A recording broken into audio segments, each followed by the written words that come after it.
নিমফুলের মধু সিরিয়ালের রুচিরার পোস্ট কনফিউশনে ফেলল গোটা নেট পাড়াকে।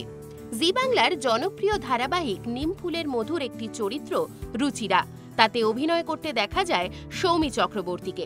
সম্প্রতি তিনি একটি ভিডিও পোস্ট করেছেন নিজের ইনস্টাগ্রাম অ্যাকাউন্টে। সেই ভিডিও দেখার পর অভিনেত্রীর অনুরাগীরা তাকে মেলাতে পারছেন না রুচিরা চরিত্রের সাথে। এ কেমন পোশাক পরেছেন তিনি? তার পোস্ট করা রিলসে তাকে দেখা যাচ্ছে একটি স্লিভলেস ব্ল্যাক টপে। একটি লকেট রয়েছে অভিনেত্রীর গলায়। ভিডিও দেখে অনুরাগীরা পড়েছেন অস্বস্তিতে। একজন মন্তব্য করে লিখেছেন, দিদিভাই, তোমার রিলসে সবাই বাজে মন্তব্য করছে, তুমি তো খুব ভালো মেয়ে, এইসব ভিডিও কেন পোস্ট করো, খুব বাজে লাগছে। আরেকজনের মন্তব্য, একটু ভিউ পাওয়ার লোভে এমন করো না, তোমাকে তো সব পোশাকেই ভীষণ মিষ্টি লাগে গো। ধারাবাহিকে রুচিরা শুধু পর্ণার বান্ধবী নয়, পর্ণার দেওর চয়নের স্ত্রী, দত্তবাড়ির ছোট বউ।